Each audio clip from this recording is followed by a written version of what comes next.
tips para manalo ng phone or diamonds dito sa Dazzling Golden Spin. Madami-dami na rin ang nanalo ng phone sa event na ito. Bali dalawa yung spin. Yung una, pwede kang makakuha ng mga in-game rewards kagaya ng flying cloud effects, emote, recall, at syempre yung Golden Month skin ni Hanabi. Pwede ka nga pala mamili ng isa sa dalawang skin na ito. Alin ba dito yung mas magandang skin para kay Hanabi? Suggest nga guys, di ko alam kung sino kukunin ko eh.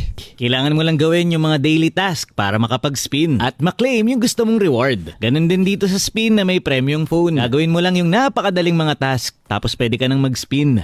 Napansin ko nga pala dito na halos lahat ng nananalo ay kakastart pa lang ng server time. Kasi 360 phones lang ang pinapamigay nila kada araw. Kaya ang tanging tips lang na ibibigay ko sa'yo para kahit papano ay tumaas ang chance mo na manalo ay mag-draw ka kapag kakastart pa lang ng server time na makikita mo dito sa settings. Sa Pilipinas, 4 PM yan. At syempre, huwag kalimutan mag-pray kasi kung para sa'yo talaga yan. Kagaya ko, talo pa rin. Pero kahit talo, pwede mo naman na-claim yung mga skin na gusto mo dito sa Dazzling Shop gamit yung mga coins. At nagbabalik nga pala yung Elemental Eye sa rank game. Tapos sa susunod na linggo naman, lalabas na yung turtle na nagsabog ng gold na talaga namang kaabang-abang din. Yun lang, God bless!